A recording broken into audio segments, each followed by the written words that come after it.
사람은 무엇으로 사는가? 톨스토이. 어떤 구두장이가 아내와 자식을 데리고 한 농가에 새들어 살고 있었다. 그는 집도 땅도 가지고 있지 않았으며 구두를 만들고 고쳐서 그 품삯으로 살아가고 있었다. 그런데 빵값은 비싸고 품삯은 헐했기 때문에 버는 것은 모조리 먹는 데 써버렸다. 그래서 구두장이와 아내는 둘이 공동으로 입는 양가죽 외투를 사야겠다고 벼르고 있었다. 가을이 되자 구두장이는 약간의 여유가 생겼다. 3루블짜리 지폐가 아내의 장롱 속에 있었고 또 마을 농부들에게 꿔준 돈이 5루블, 20코페이카가량 있었다.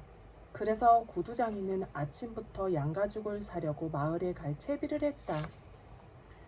그는 아침 식사를 마치자 털가죽 외투 위에다 솜을 두른 아내의 무명 재킷을 껴입고 그 위에 긴 모직 외투를 걸쳤다. 그런 다음 3루블짜리 지폐를 호주머니에 넣고 나뭇가지 하나를 꺾어 지팡이로 삼아 떠났다. 마을에 도착한 구두장이는 어느 농부의 집에 찾아갔는데 주인이 없었다. 농부의 아내가 일주일 안으로 주인 편에 돈을 보내겠다고 약속했을 뿐 돈은 갚아주지 않았다. 구두장이는 또 다른 농부에게로 갔다. 그 농부는 돈이 한 푼도 없다고 딱 잘라 말하고 장화를 고친 값 20코페이카를 줄 뿐이었다. 구두장이는 양가죽을 외상으로 사려고 했으나 가죽 장수는 외상을 주려고 하지 않았다. 돈을 가지고 와요. 그러면 마음에 드는 걸로 줄 테니까. 외상값을 받는다는 게 얼마나 어려운지 우리들은 너무나 잘 알아요. 이렇게 구두장이는 겨우 구두를 고친 값 20코페이카를 받고 어느 농부에게서 낡은 털 장화에 가죽을 대어 꿰매는 일을 맡았을 뿐이었다. 구두장이는 속이 상해서 20코페이카를 몽땅 털어 보드카를 마셔버린 다음 양가죽도 사지 못한 채 집을 향해 걸었다. 아침에는 좀 추운 것 같았지만 보드카를 한 잔 마시고 나니 외투 따윈 입지 않아도 될 만큼 몸이 후끈거렸다. 구두장이는 길을 걸었다. 한쪽 손으로는 지팡이를 울퉁불퉁 언 땅을 두드렸고 다른 한쪽 손으로는 털장화를 휘두르면서 혼잣말을 했다. 젠장, 외투 같은 건 입지 않아도 따습하기만 하군. 작은 걸로 한 병 마셨는데 온몸에 피가 다른 박질을 치는구먼. 모피 외투 따윈 필요도 없을 정도야. 난 이런 사나이라고. 아무렇지도 않아. 난 모피 외투 따윈 없어도 살 수 있어. 그런 건 한평생 필요 없어. 다만 마누라가 가만히 있지 않을 거란 말이야. 그게 개운치 않아. 나는 죽어라 이러는데 날 아주 깔본단 말이야. 가만히 있자. 너희들이 이번에 돈을 갖고 오지 않으면 모자를 잡아벗기고 말 테니. 네, 그렇게 하고 말고. 정말 이건 도대체 어떻게 된 거야? 20코페이카씩 찔끔찔끔 주다니. 20코페이카로 대체 뭘 한단 말인가? 술이나 마실 수밖에 없지 않은가? 너희들은 곤란하다고 말을 하면서 나는 곤란하지 않은 줄 아나? 너희는 집도 있고 소도 있고 말도 있지만 나는 알몸뚱이뿐이야. 너희들이 만든 빵을 먹고 있지만 나는 사서 먹는다고. 아무리 몸부림을 쳐봐야 일주일에 빵값만 3루블을 치러야 돼. 집에 돌아가면 빵도 없을 테니 또 1루블 받는데 내놔야 하고. 그러니까 너희들은 내 돈을 갚아줘야만 해. 이윽고 구두장이는 모퉁이에 교회 근처까지 왔다. 교회 뒤에 무엇인가 허연 것이 보였다. 구두장이는 유심히 살펴보았지만 이미 땅거미가 지기 시작해서 무엇인지 알아볼 수가 없었다. 여기에 돌 같은 건 없는데 소인가? 그런데 짐승 같지도 않아. 머리는 사람 같지만 사람치곤 너무 희군. 그리고 사람이 이런 데 있을 리가 없지. 그는 좀 더 다가갔다. 물체가 똑똑히 보였다. 이게 웬일인가. 아니나 다를까 사람은 사람인데 살았는지 죽었는지 알몸으로 교회 벽에 기대 앉은 채 꼼짝도 하지 않았다.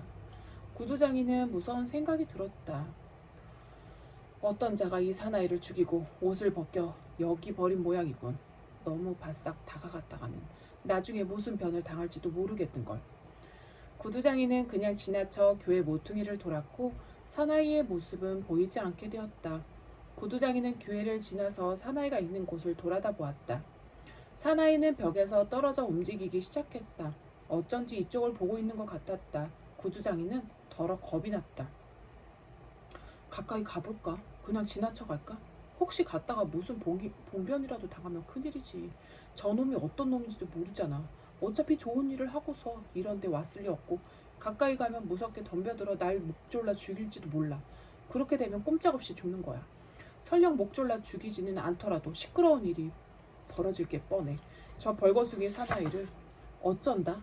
내가 입고 있는 것을 홀랑 벗어줄 수도 없고 그냥 지나쳐가자 제기라. 그렇게 생각하면서 구두장이는 걸음을 재촉했다. 거의 교회 앞을 다 지나치게 되자 양심이 고개를 쳐들었다. 구두장이는 길 한복판에서 걸음을 멈추고 혼잣말을 했다. 도대체 너는 뭐라는 거야? 세몬, 사람 하나가 봉변을 당해 죽어가고 있는데 겁을 집어먹고 슬쩍 도망치러 가느냐? 너가 뭐 큰 부자라도 된단 말이야? 가진 물건을 빼앗을까봐 겁이 나는가? 세몬, 그건 잘하는 일이 아니야. 그리하여 세몬은 사나이에게 되돌아갔다. 세몬은 그에게 다가가 자세히 살펴보았다. 아직 젊은 사나이여서 힘도 있을 듯하고 몸에 얻어맞은 흔적도 없었다. 몸이 꽁꽁 얼어 말을 듣지 않은 모양이었다. 벽에 기대앉은 채 세몬 쪽을 보려고도 하지 않았다. 쇠약해질 대로 쇠약해져 눈을 뜰 수도 없는 것 같았다. 세몬이 다가가자 사나이는 그제야 제정신이 든 듯 고개를 돌리더니 눈을 뜨고 세몬을 바라보았다. 세몬은 사나이의 그 시선이 마음에 들었다. 그래서 털 장화를 땅바닥에 내동댕이 치고 허리띠를 끌러 그 허리띠를 털 장화 위에 놓은 다음 외투를 벗었다. 이러고 있을 때가 아니야. 자, 이걸 입어요. 자. 세몬은 사나이를 부추겨 일으켰다. 사나이는 일어서서 세몬을 보았다. 자세히 보니 깨끗한 몸에 손도 발도 거칠지 않았고 귀여운 얼굴을 하고 있었다. 세몬은 그 어깨에 외투를 걸쳐주려 했으나 팔이 소매 쪽으로 잘 들어가지 않았다. 세몬은 두 팔을 끼워주고 옷자락을 잡아당겨 앞을 여며 준 다음 허리띠를 메어주었다. 세몬은 헌 모자도 벗어 벌거숭이 사나이에게 씌워주려고 했으나 나는 민머리지만 이 자는 고수머리가 더부룩하게 자라있어. 이렇게 생각하고 모자를 도로 썼다. 그보다도 이 젊은이에게 신을 신겨줘야지. 구두장이는 사나이를 앉히고 털장화를 신겼다. 이제 됐다. 자, 이번엔 좀 움직여서 온몸을 녹여야지. 뒷일은 내가 걱정하지 않더라도 다 잘 될 거야. 자네 걸을 수 있나? 사나이는 멀거니 서서 감격한 듯한 표정으로 세몬의 얼굴을 바라보았으나 말은 전혀 하지 않았다. 왜 아무 말도 하지 않은 거야? 이런 데서 겨울을 날 셈인가? 집으로 돌아가야지. 자, 여기 내 지팡이가 있으니까. 몸이 말을 듣지 않거든. 이걸 짚어요. 자, 걸어요. 걸어봐. 그러자 사나이는 걷기 시작했다. 그는 조금도 뒤처지지 않고 잘 걸었다. 두 사람이 길을 걷기 시작했을 때 세몬이 물었다. 자네 대체 어디서 왔나? 나는 이 고장 사람이 아닙니다. 이 고장 사람이라면 내가 다 알지. 그래. 왜 이런 데까지 오게 됐나? 교회 근처까지 말이야. 그건 말씀드릴 수 없습니다. 틀림없이 나쁜 놈들이 이런 짓을 했겠지. 아무도 나를 혼내지 않았습니다. 나는 신의 벌을 받았지요. 물론 만사가 신의 뜻임에도 틀림없어. 그렇더라도 어디 좀 들어가 쉬어야 할 텐데. 자네 어디로 갈 건가? 어디든 마찬가지입니다. 세몬은 깜짝 놀랐다. 불안당 같지도 않고 말씨도 공손한데 신상에 대한 이야기를 하려 하지 않았기 때문이었다. 그야 물론 세상에는 말 못할 일이 많기는 하지. 세몬은 사나이에게 말했다. 어때? 우리 집에 가는 게? 거기 가면 불을 쬐을 수 있어. 세몬은 집을 향해 걸었다. 낯선 사나이는 한 발짝도 뒤떨어지지 않고 나란히 따라 걸었다. 찬바람이 세몬의 외투 밑으로 스며들었다. 차차 술이 깨면서 추위가 느껴졌다. 세몬은 코를 훌쩍거리며 몸에 걸친 아내의 재킷 앞섰을 여미고 걸으면서 생각했다. 아니 이건 어떻게 된 일이란? 모피 외투를 장만하러 갔다가 외투는 뺏기고 벌거숭이 사나이까지 거느리게 됐으니 이거 마트니오냐가 알면 야단일 텐데. 마트리오나를 생각하자 세몬의 마음은 우울해졌다. 그러나 옆에 낯선 사나이를 쳐다보고 교회 뒤에서 자신을 쳐다보던 이 사나이의 시선을 생각해 내자 금세 마음이 유쾌해졌다. 세문의 아내는 일찌감치 일을 마쳤다. 장작을 패고 물을 깃고 아이들과 같이 저녁 식사를 끝마치고 생각에 잠겼다. 빵을 굽는 일을 오늘 할까? 내일로 미룰까? 아직 큰 것이 한 조각 남아 있었다. 세몬이 거기서 점심을 먹고 온다면 저녁은 그리 많이 먹지 않겠지. 그렇게 되면 내일 빵은 이것으로 충분하다. 마트리오나는 빵 조각을 만지작거리면서 생각했다. 오늘은 빵 굽지 말아야겠다. 밀가루도 얼마 남지 않았으니 이걸 금요일까지 먹도록 하자. 마트리오나는 빵을 치우고 테이블 옆에 앉아 남편의 외투를 깁기 시작했다. 바느질을 하면서 마트리오나는 남편이 어떤 양가죽을 사올까 줄곧 생각했다. 모피 장수에게 속지는 않았겠지? 그래도 사람이 워낙 좋으니 알 수 없어. 어린아이라도 그 일을 속여 먹는 것쯤은 문제없으니 말이야. 팔루불이라면 큰돈이니까 좋은 모피 외투를 만들 수 있겠지. 비록 다룸 가죽은 아니지만 어쨌든 모피 외투를 살 수 있어. 작년 겨울에는 모피 외투가 없어서 얼마나 고생을 했던지. 강에 갈 수 있었나 산에 갈 수 있었나 지금도 그렇지. 그이가 옷이란 옷은 모조리 입고 나가버리니까 난 걸칠 것이 없어. 이제 올 때도 됐는데 아니 이 양반이 또 술 타령을 하고 있는 게 아닐까? 마트리오나가 그렇게 생각한 순간 현관의 계단이 삐그덕거리면서 누가 들어오는 소리가 났다. 마트리오나가 바늘결에 바늘을 꽂고 입구 쪽으로 가서 보니 사나이 둘이 들어오는 것이 아니겠는가. 세몬 옆에 낯선 사나이가 맨발에 털장화를 신고 모자도 없어 서 있었다. 마트리오나는 당장에 남편이 술을 마셨다는 것을 알았다. 역시 마시고 왔구나. 남편은 외투도 입지 않은 속옷 바람이었고 게다가 손에는 아무것도 들지 않은 채 말없이 서 있었다. 마트리오나는 화가 치밀어 올랐다. 그 돈으로 몽땅 마셔버리게 틀림없어. 알지도 못하는 건달하고 퍼마시고 한술 더 떠서 그 작자까지 끌고 왔구만. 마트리오나는 두 사람을 앞세우고 뒤따라 들어가다 생판 모르는 젊고 빼빼 마른 사나이가 입고 있는 외투가 바로 자기 것임을 알았다. 집 안으로 들어온 젊은 사나이는 그 자리에 선 채 움직이지도 않고 눈을 쳐들지도 않았다. 그래서 마트리오나는 필경 무슨 잘못을 저질러서 겁을 내고 있는 것이라고 생각했다. 마트리오나는 얼굴을 찡그린 채 페치카 쪽으로 떨어져서 두 사람의 거동을 살폈다. 세모는 모자를 벗고 태연하게 의자에 앉았다. 여보, 마트리오나 식사 준비를 해야지. 마트리오나는 입속으로 무엇인가를 중얼거릴 뿐 페치카 옆에서 움직이려고 하지 않았다. 두 사람을 번갈아 쳐다보며 고개를 갸웃거릴 뿐이었다. 세모는 아내가 화난 것을 눈치채고 하는 수 없다는 듯이 낯선 사나이의 손을 잡았다.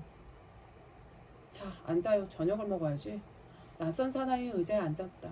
그래, 아무것도 마련하지 않았어? 마트리오나가 화가 나서 대답했다. 왜 안 해요? 하긴 했지만 당신을 위해서가 아니에요. 보아하니 당신은 염치마저 홀랑 마셔버린 모양이군요. 모피 외투를 마련하러 간다더니 모피 외투는커녕 외투까지 뺏긴 데다가 건대까지 데리고 오다니. 당신네 같은 주정뱅이들에게는 줄 저녁은 없어요. 마트리오나, 까닭도 모르면서 함부로 말하면 안 돼요. 먼저 어떻게 된 일인지 물어봐야지. 그런 건 어쨌든 좋아요. 그래, 돈은 어디 있어요? 말해봐요. 세모는 외투 호주머니를 더듬어 돈을 꺼냈다. 여기 돈 있잖아. 도리포노프가 주지 않더군. 내일은 꼭 주겠다고 약속하긴 했지만. 마트리오나는 더욱더 화가 치밀었다. 모피도 사지 않고 단 하나밖에 없는 외투를 낯선 벌거숭이에게 입혀가지고 집으로 끌고 오다니. 마트리오나는 테이블 위에 돈을 집어 장롱 속에 넣으면서 말했다. 저녁은 없어요. 벌거숭이와 술주정뱅이를 일일이 아랑곳하다간. 여보, 마트리오나 말 좀 삼가요. 내 말 좀 들으라니까. 당신 같은 주정뱅이한테 내가 무슨 말을 드려야 한다는 거예요. 난 처음부터 당신 같은 술꾼하고 결혼하고 싶지 않았어요. 그런데 그만 어머니가 주신 옷감도 당신이 술값으로 없앴죠. 모피 사러 간다더니 그것마저 다 마시고 오다니. 세모는 아내에게 자기가 마신 것은 고작 20코 페이카뿐이라는 것을 납득이 가도록 이야기하고 사나이를 데려온 데리고 온 경위도 밝히려 했으나 그녀는 어떤 말도 들으려 하지 않았다. 어디서 쏟아져 나오는지 단번에 두 마디씩 내뱉으니 세몬이 끼어들 새가 없었다. 10년도 더 지난 옛날 일까지 들춰내는 판이었다. 마트료나는 마구 욕설을 퍼부으면서 세몬에게 달려가 옷소매를 부여잡았다. 자, 내 옷 돌려줘요. 하나밖에 없는 내 옷을 뺏어 입고 염치도 좋지. 빨리 이리 벗어나요. 못난 인간 같으니 차라리 죽어버리는 게 낫지. 세모니의 아내의 무명 재킷을 벗으려 하는데 한쪽 소매가 뒤집어졌다. 그때 마트료나가 그것을 잡아당겨 홈질한 옷의 솔기가 부두둑 뜯겨져 나갔다. 마트료나는 재킷을 빼앗아 입고 문 쪽으로 달려갔다. 그러고는 나가 버리려고 하다가 걸음을 멈췄다. 속상하긴 하지만 이 사나이가 누구인지 알아내야겠다고 생각했던 것이다. 마트료나는 발길을 멈추고 말했다. 온전한 사람이라면 벌거숭이로 있을 리가 없어요. 이 사나이는 셔츠도 입지 않았잖아요. 당신이 나쁜 짓을 하지 않았다면 어디서 이 사나이를 끌고 왔는지 왜 말 못하는 거예요? 네, 말하지 않았소. 집으로 돌아오는 길에 교회 담 밑에 이 사람이 알몸으로 거의 얼어붙은 채 기대에 앉아 있었단 말이오. 글쎄, 여름도 다 갔는데 벌거숭이가 아니겠소. 마침 하늘이 도와서 내가 그리로 지나오게 됐으니 망정이지. 그렇지 않았더라면 얼어 죽고 말았을 거예요. 살아다가 보면 언제 무슨 일이 당할지 누가 알겠소. 그래 외투를 입혀 데리고 왔지. 마트료나, 당신도 그만하고 마음을 가라앉아요. 누구든 한 번은 죽는 법이니까. 마트료나는 다시 욕설을 퍼부려고 하다가 문득 낯선 사나이를 쳐다보자 말문이 막혔다. 사나이는 죽은 듯이 의자 끝에 걸터 앉은 채 꼼짝도 하지 않았다. 두 손을 무릎 위에 올려놓고 고개를 떨어뜨리고서 눈을 뜨는 일도 없이 무엇인가가 목을 조르기라도 하는 듯 얼굴을 일그러뜨리고 있었다. 마트료나가 입을 다물고 있자 세모는 이렇게 말했다. 마트료나, 당신에겐 하나님도 없소? 이 말을 듣고 마트료나는 다시 한번 낯선 사나이를 쳐다보았다. 차츰 마트료나의 기분이 가라앉았다. 그녀는 문 앞에서 발길을 돌려 난로 한쪽 구석으로 가서 저녁 준비를 하기 시작했다. 컵을 탁자 위에 놓고 크바스를 따르고 남은 빵을 잘라 내놓았다. 그리고 나이프와 스푼을 놓으면서 말했다. 식사하세요. 세모는 낯선 사나이를 식탁으로 데리고 갔다. 앉아요, 젊은이. 세모는 빵을 잘게 자른 다음 둘이서 먹기 시작했다. 마트료나는 테이블 한쪽 끝에 앉아서 턱을 벤 채 낯선 젊은이를 바라보았다. 갑자기 가엾어 보이면서 돌봐주고 싶은 생각이 들었다. 그러자 낯선 사나이는 기쁜 표정이 되더니 찡그렸다. 마트료나는 테이블을 치우고 낯선 사나이에게 물었다. 도대체 당신은 어디 사는 사람이죠? 나는 이 고장 사람이 아닙니다. 그런데 왜 그곳에 있었죠? 그건 말할 수 없습니다. 강도라도 만났나요? 나는 하나님의 벌을 받았습니다. 그래서 벌거숭이가 되어 가고 있다는 말이에요? 네, 그래서 알몸뚱이로 자다가 얼어 죽을 뻔했던 겁니다. 그것을 세몬이 보고 가엾게 생각하여 입고 있던 외투를 벗어서 내게 입히고 집으로 같이 가자고 했던 거죠. 또 여기 오니까 아주머니가 나를 불쌍히 여기고 먹고 마시게 해주셨습니다. 당신들에게는 신이 은총을 내리실 겁니다. 마트료나는 금방 기워놓았던 세몬의 낡은 셔츠를 창가에서 가져다가 낯선 사나이에게 건네주었다. 그리고 속바지도 찾아내서 주었다. 셔츠도 없다니. 자, 이걸 입고 어디든 마음에 드는 자리에 누워서 자요. 침대 위나 페치카 옆에서나. 낯선 사나이는 외투를 벗고 셔츠를 입은 다음 침대 위에 몸을 누웠다. 마트료나는 등불을 들고 외투를 집어 남편 옆으로 갔다. 마트료나는 외투 자락을 덮고 누웠으나 통 잠이 오지 않았다. 낯선 사나이의 일이 머릿속에서 떠나지 않는 것이었다. 그 사나이가 조금 남았던 빵을 다 먹어버려 내일 먹을 빵이 없다는 것과 셔츠랑 속바지를 전부 준 일을 생각하자 아쉬운 생각도 들었지만 젊은이가 웃던 것을 생각하니 마음이 밝아지는 것 같았다. 오래도록 마트료나는 잠을 이루지 못했다. 세몬 역시 잠들지 못하고 연신 외투 자락을 잡아당기곤 했다. 마트료나가 말했다. 남은 빵을 다 먹어버린 데다 반죽도 해두지 않았으니 내일은 어떻게 한다. 세몬, 이웃 마라니안에 가서 좀 꺼달래까요? 산 입에 거미줄이야 치려고. 마트료나는 한참 동안 가만히 누워있었다. 그런데 저 사람 나쁜 사람은 아닌 것 같은데 왜 신상 이야기를 하지 않을까요? 아마 못할 사정이 있겠지. 세몬, 응? 우리는 남을 도와주는데 왜 아무도 우리를 도와주지 않는지 몰라요. 아무려면 어때? 세몬은 뭐라고 대답해야 좋을지 몰라 휙 돌아 누워 그냥 잠들고 말았다. 이튿날 아침 세몬은 잠에서 깨었다. 마트료나는 아이들이 일어나기 전에 이웃집에 빵을 꾸러 가고 없었다. 어제 그 낯선 사나이는 낡은 셔츠를 입고 속바지를 입은 채 걸상에 앉아 천장을 바라보고 있었다.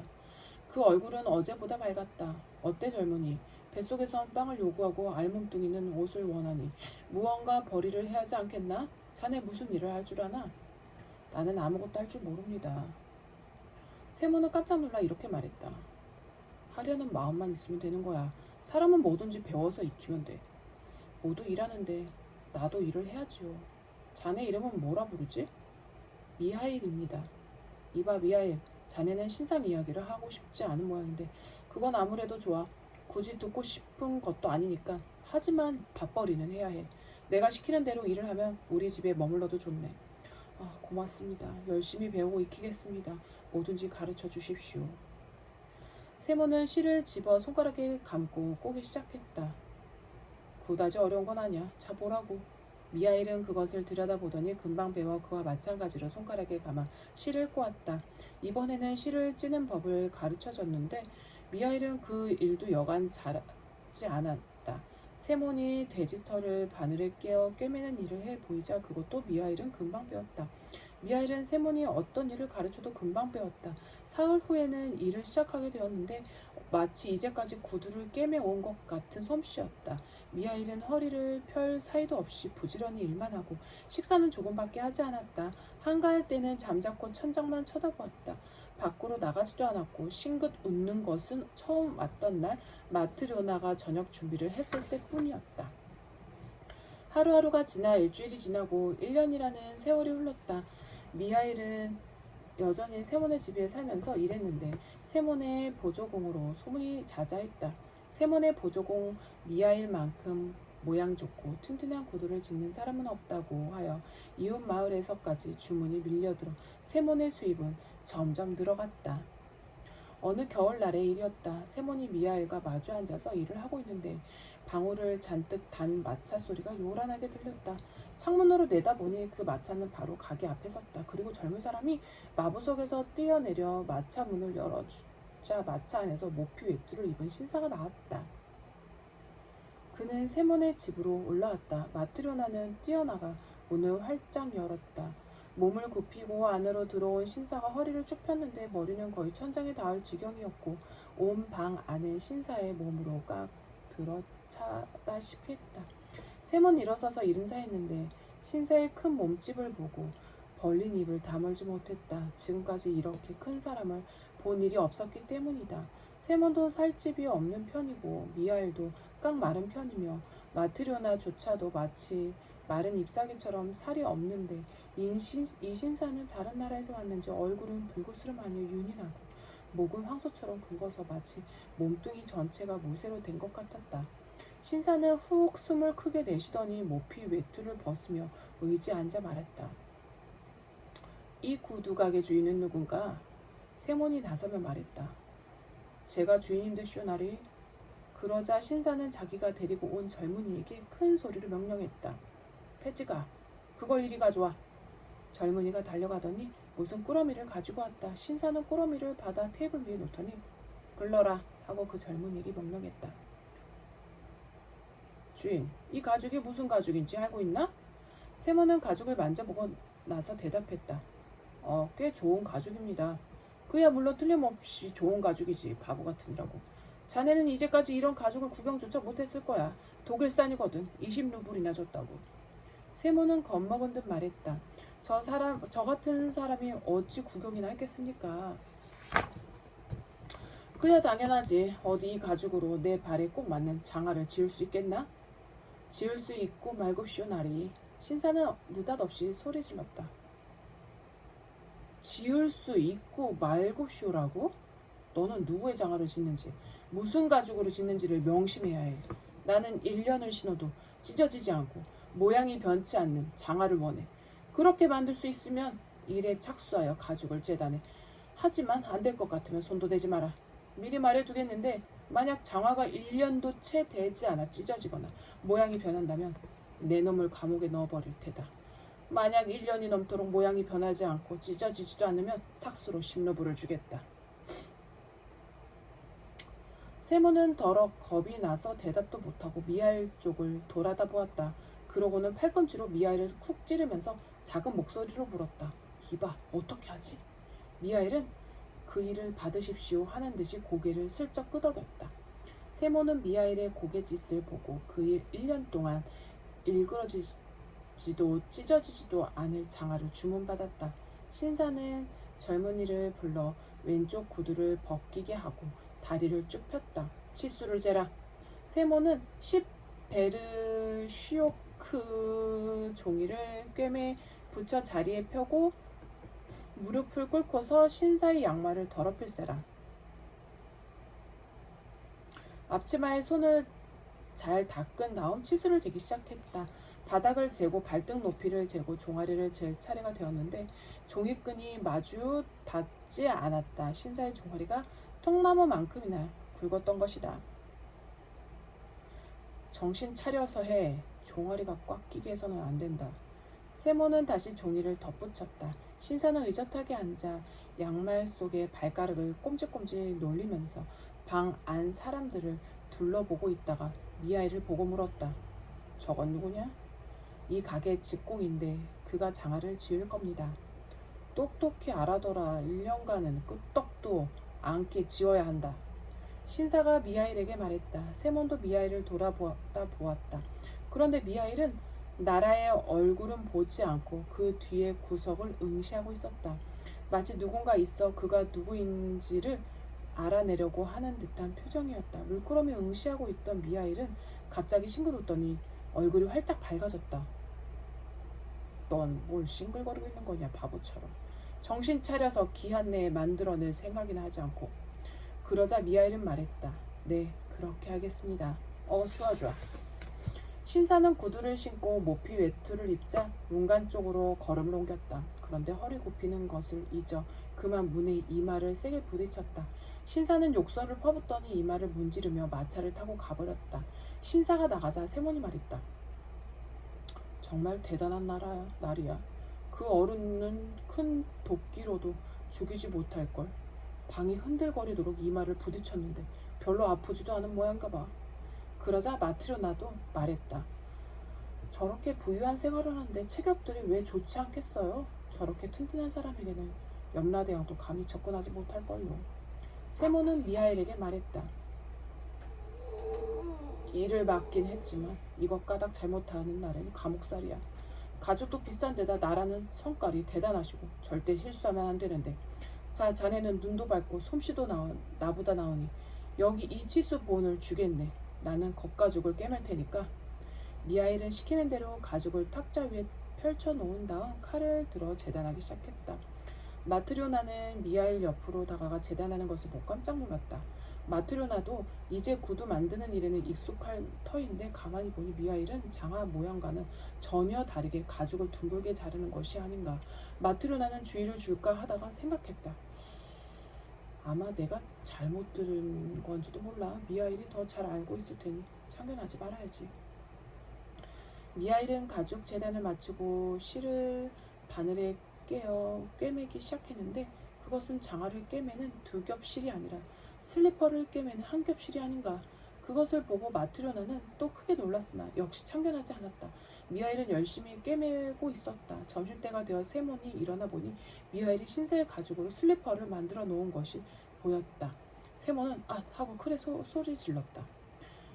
미하일은 1년이나 우리와 같이 지냈지만 한 번도 실수를 한 적이 없는데 하필이면 지금 이런 잘못을 저지르다니. 나리는 굽이 있는 장화를 주문했는데 미하일은 평평한 슬리퍼를 만들어 버렸으니 가죽을 영 버리지 않았나. 나리에겐 뭐라고 변명을 해야 한단 말인가. 이런 가죽은 구할 수도 없는 비싼 건데. 세모는 미하일에게 말했다. 아니 여보게 이 무슨 짓인가? 자네 나를 죽이려는 거나 마찬가지야. 나리는 장화를 주문했는데 자넨 도대체 뭘 만드는 건가? 세모니 미하일에게 말을 거는데 바깥문에 고리새가 덜컹거리는 소리가 났다. 창문으로 내다본 누군가 타고 온 말을 비끄러매고 있는 참이었다. 그 나리의 하인이었다. 안녕하십니까? 어서와요. 무슨 볼 일이라도? 구두일로 마님의 심부름을 왔죠. 구두일? 구두인지 뭔지 하여간 장화는 이제 필요 없게 되었어요. 나리는 돌아가셨으니까요. 아니 뭐라고요? 여기서 저택으로 돌아가시는 도중 마차 안에서 돌아가셨어요. 마차가 저택에 다 내리는 걸 도와드리려고 보니까 나리는 짐짝처럼 뒹굴고 있지 않겠습니까? 돌아가신 거예요. 간신히 마차에서 끌어내렸죠. 마님께서는 저에게 넌 구두방에 가서 이렇게 전해라. 아까 나리가 주문하신 장화는 이제 필요 없게 되었으니 그 가죽으로 죽은 사람에게 신기는 슬리퍼를 지어달라고 말이야. 그리고 다 만들기를 기다렸다가 가지고 와야겠다. 이렇게 말씀하셨습니다. 그래서 제가 왔지요. 미하일은 테이블 위에서 마름질하고 남은 가죽을 접어 둘둘 뭉치고 다 된 슬리퍼를 꺼내어 탁탁 소리를 내어 털고는 앞치마로 곱게 닦아 하인에게 내밀었다. 젊은이는 슬리퍼를 받자 인사했다. 안녕히 계십시오 여러분. 그럼 전 갑니다. 다시 1년이 지나고 2년이 지나 미하일이 세몬의 집으로 온 지도 이제 6년이 되었다. 여전히 처음과 마찬가지로 아무데도 가지 않고 쓸데없는 말은 단 한마디도 짓거리지 않았다. 그동안 싱긋 웃던 것은 마트리오나가 저녁 식사 준비를 했을 때와 구들 맞추러 온 신사를 보았을 때 단 2번뿐이었다. 세모는 자기 제자가 대견해서 견딜 수가 없었다. 이제는 어디서 왔는지 묻지도 않고 다만 미하일이 나가면 어쩌나 그것만을 걱정하게 되었다. 하루는 온 식구가 함께 모여 앉아 있었다. 마트리오나는 화덕에 냄비를 올려놓고 있었고 아이들은 의자 사이를 뛰어다니며 창밖을 내다보고 있었다. 세모는 창가에서 구두를 꿰매고 있었고 미하일은 다른 창가에서 구두 뒤꿈치를 붙이고 있었다. 그러자 사내 아이 하나가 의자를 넘어 미하일 곁으로 다가오더니 그의 어깨를 흔들면서 물끄러미 창밖을 내다보았다. 미하일 아저씨 저것 좀 봐요. 모르는 아주머니가 계집애 둘을 데리고 우리 집으로 오는 것 같아. 계집아이 하나는 절름발이인데? 사내 아이의 말이 떨어지자마자 미하일은 하던 일을 멈추고 고개를 돌려 창밖을 내다보았다. 세모는 놀랐다. 이제까지 미하일이 밖을 본 적이라고는 한 번도 없었는데 지금은 창에 얼굴을 붙이고 무엇인가에 눈길을 쏟고 있었기 때문이다. 그래서 세몬도 일을 멈추고 창밖을 내다보니 정말 깨끗한 옷차림을 한 부인이 자기 집 쪽을 향해 오고 있었다. 부인은 모피 외투를 입고 긴 목도리를 두른 두 계집아이의 손을 잡고 있었다. 계집아이들은 얼굴이 서로 닮아 누가 누군지를 모를 지경이었다. 다만 한 아이는 다리를 가볍게 절룩거리며 걷고 있었다. 여인은 현관 계단을 올라와 문을 열더니 먼저 두 계집아이를 안으로 들어보낸 다음 자기도 안으로 들어왔다. 안녕하십니까? 어서 오십시오. 무슨 볼일이신지. 여인은 테이블 곁에 앉았다. 두 계집아이는 그 여인의 무릎에 안기듯이 기댔는데 낯설어하는 모양이었다. 이 아이들이 봄에 신을 가죽 구두를 맞출까 해서요. 아, 그렇습니까? 우리는 그런 작은 구두를 쥐어본 적은 없지만 할 수 있습니다. 가장자리에 장식이 달린 걸로 할까요? 안에 천을 대어 접는 것으로 할까요? 우리 미하일의 솜씨가 여간 좋지 않습니다. 세몬이 미하일을 돌아보니 미하일은 우두커니 앉아 두 계집아에게서 눈길을 떼지 않고 있었다. 세몬은 그런 그의 모습을 보고 깜짝 놀랐다. 하긴 두 아이가 모두 귀여운 얼굴이었다. 눈이 까맣고 뺨이 통통하고 발그레하며 입고 있는 모피 외투도 목에 두른 목도리도 질이 좋은 것이긴 했다. 그렇더라도 무슨 이유로 미하일이 저렇게 열심히 바라보고 있는지 의문스러웠다. 마치 두 계집아이를 알고 있기라도 한 듯했다. 세모는 의아스럽게 여기면서도 여인에게 돌아앉아 값을 흥정했다. 가격을 정하고 치수를 잴 차례가 되었다. 여자는 절름발이 계집아이를 안아 올려 무릎에 앉았다. 어렵겠지만 이 아이로 두 아이의 치수를 재주세요. 불편한 발 쪽은 한 짝만 하고 이쪽 발에 맞춰서 세 짝을 지어주세요. 세모는 발치수를 재고 절름발의 아이 쪽을 가리키며 말했다. 이 귀여운 아이는 어쩌다가 이렇게 됐습니까? 날 때부터 그런가요? 부인이 대답했다. 아니에요. 그의 엄마가 그랬어요. 그때 마트료나가 말참견을 하고 나섰다. 어디에 사는 누구의 아이인지 알고 싶어 이렇게 물은 것이다. 그럼 부인께서는 이 아이들의 친엄마가 아니신가요? 나는 엄마도 아니고 친척도 아니지요. 아무 상관없는 남인데 그냥 맡아서 기르는 거예요. 자기가 낳은 아이가 아니더라도 키우면 자연 정이 들게 마련 아닌가요? 그야 물론 정에 들고 말고요. 나는 두 아이를 다 내 젖으로 키웠어요. 내 아이도 있었지만 하나님께서 데려가셨어요. 그 아이는 그다지 불쌍한 마음이 들지 않았는데 이 애들은 정말 애처로워서. 그런데 대간절 누구 애들인가요? 여인은 다음과 같은 이야기를 했다. 벌써 6년 전 일입니다. 이 두 아이는 일주일도 못 돼요.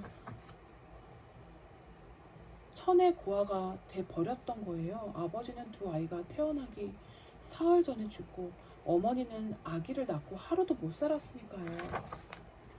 저 그 당시 제 남편과 농사를 지으며 살았는데 이 아이의 부모와는 이웃간이었죠.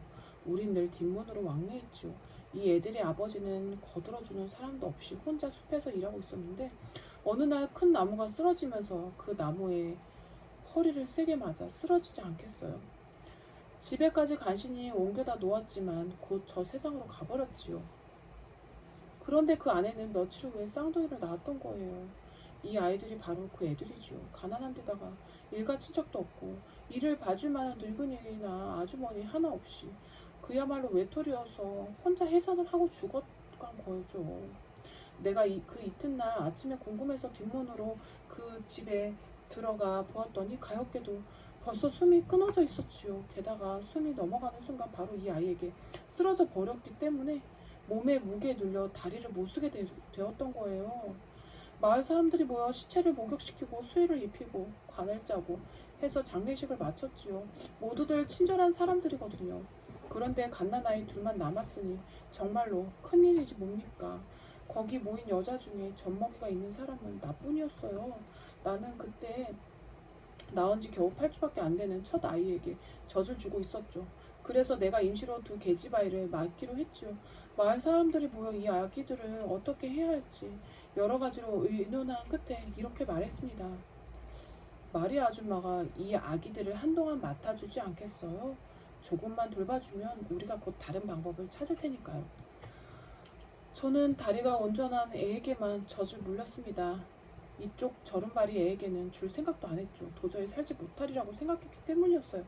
그러다가 어느 날 갑자기 그 애가 치근한 생각이 들었지요. 그 뒤부터는 똑같이 젖을 물려주기 시작했어요. 그래서 내 아이와 두 계집아이, 말하자면 세 아이에게 동시에 젖을 먹였던 것입니다. 그나마 다행히도 내 나이가 젊어 기운도 좋았으니까 그럴 수가 있었죠. 두 아이에게 젖을 물리고 있으면 다음 애가 기다리고 있어서 하나가 젖꼭지를 놓는 대로 기다리는 애에게 젖을 주고 그랬었지요. 그런데 하나님의 뜻으로 이 두 아이는 잘 키워갔지만 내가 낳은 애는 2년이 되던 해에 죽어버리고 그 뒤로 나는 아이를 낳지 못했죠.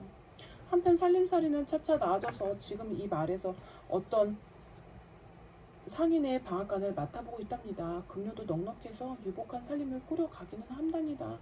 좀처럼 아이가 생기지 않더군요. 그러니 이 두 아이들을 귀여워하는 것은 당연하죠.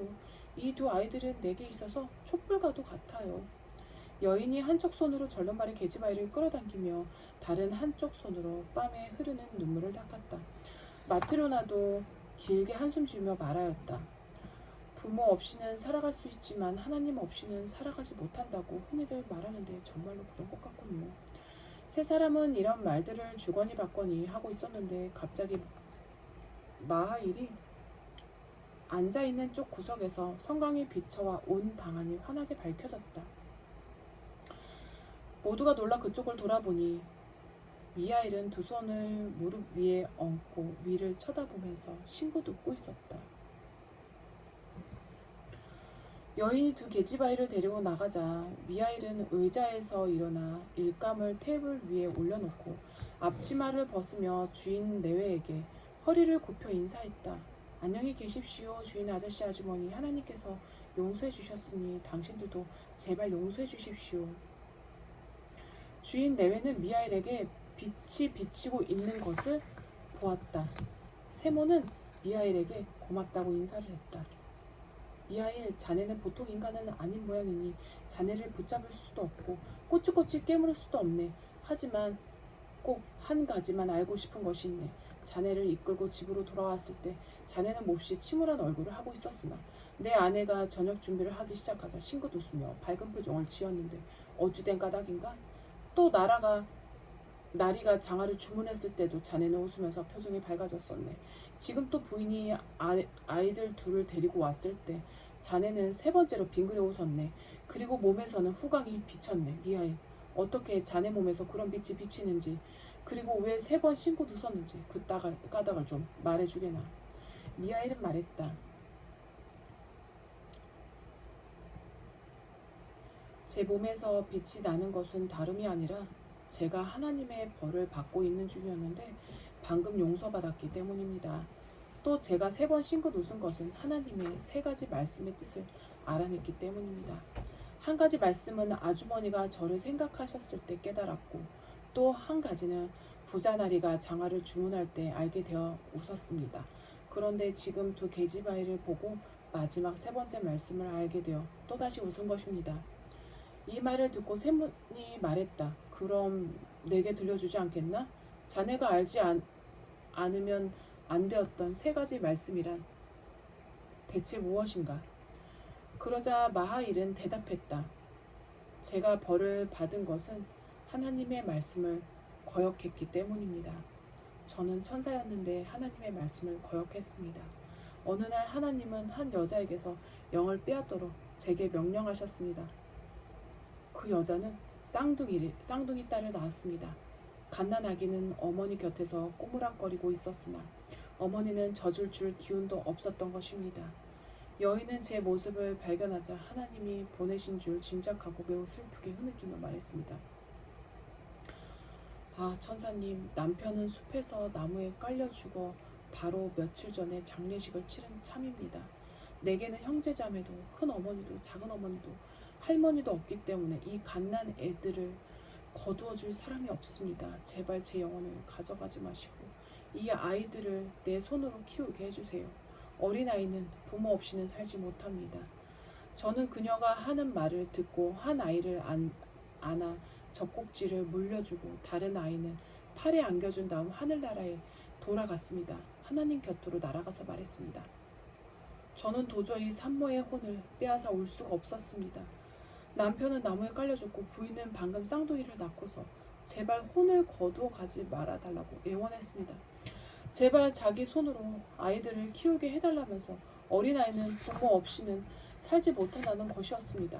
그래서 저는 산모의 혼을 빼내지 않았습니다. 그러자 하나님께서는 이렇게 말씀하셨습니다. 다시 내려가 산모의 혼을 거두어라. 그러면 세 가지 뜻을 깨닫게 되리라. 즉 사람의 내부에는 무엇이 있는가? 사람에게 허락되지 않은 것은 무엇인가? 사람은 무엇으로 사는가를 그것을 알게 되면 하늘나라로 돌아올 수 있으리라. 그래서 저는 다시 지상으로 내려가 산모의 혼을 데려갔습니다.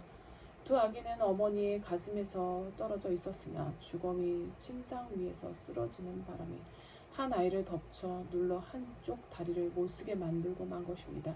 저는 그 마을에서 하늘로 날아올라가 여자의 혼을 하나님께 바치려고 했는데 갑자기 거센 바람이 휘몰아치면서 제 두 날개를 부러뜨렸습니다. 그래서 그 여자의 혼만 하나님께로 가고 저는 지상에 떨어져서 길바닥에 쓰러졌던 것입니다. 그때 세몬과 마트로나는 자기들이 먹이고 입혔던 사람이 누구인지, 자기들과 같이 살면서 일해온 사람이 누구인지를 알고 두려움과 기쁨으로 눈물을 흘렸다. 그러자 천사는 말했다.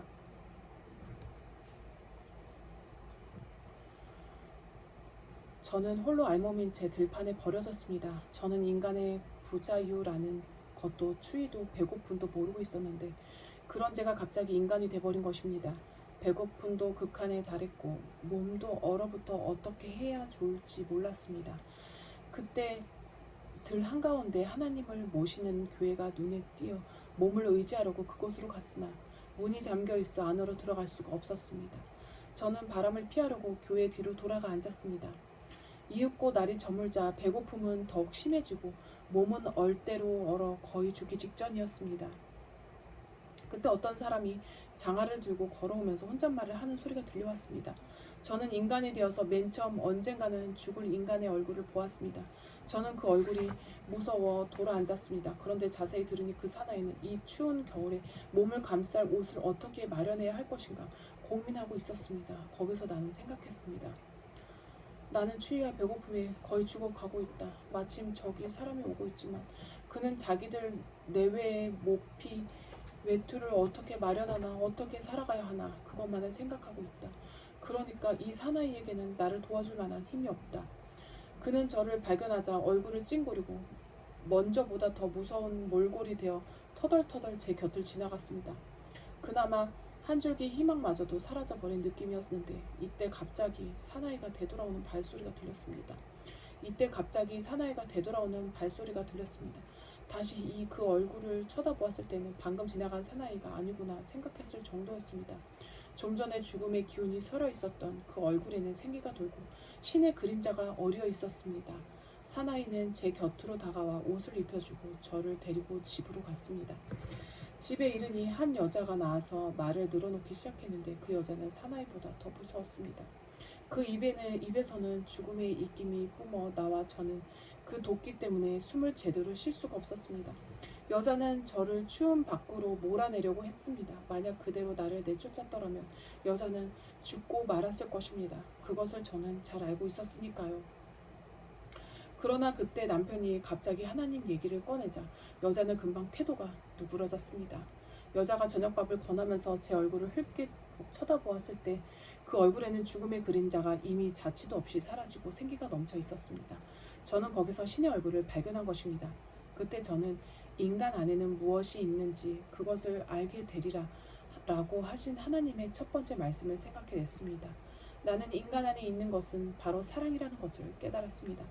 하나님께서는 약속하신 일을 이렇게 내게 계시해 주시는구나 하고 생각하니 저는 그만 너무 기뻐서 싱긋 웃고 말았습니다.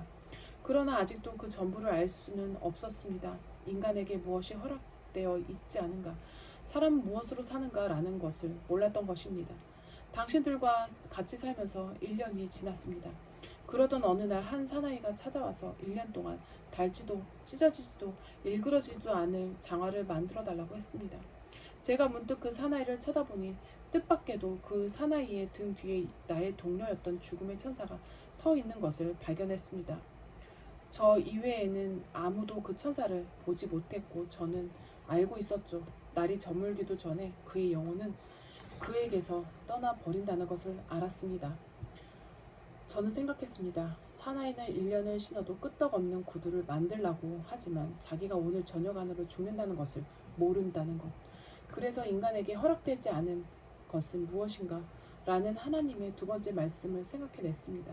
인간 안에는 무엇이 있는가는 이미 알아냈습니다. 그런데 이번에는 인간에게 주어지지 않는 것이 무엇인지를 알아냈습니다. 그것은 자기 몸에 무엇이 필요한가 하는 지식입니다. 그래서 저는 두 번째로 싱긋 웃었습니다. 친구였던 천사를 만난 일도 기뻤으며 하나님께서 두 번째 말씀을 계시해 주신 것도 기뻤습니다. 그렇지만 아직 전부를 깨닫지 못했습니다. 저는 언제까지나 여기 있으면서 하나님께서 최후의 말씀을 계시해 주실 때를 기다렸습니다. 6년째 되는 오늘 엄마가 되어 없어도 두 쌍둥이를 잘 자라고 있다는 것을 알았습니다. 저는 생각했습니다.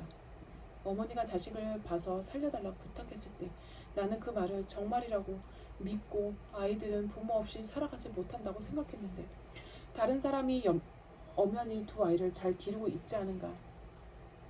또한 저는 그 부인이 타인의 아이로 인해 눈물을 흘렸을 때 거기에서 살아계신 신의 그림자를 발견했고 사람은 무엇으로서 사는가를 깨달았습니다.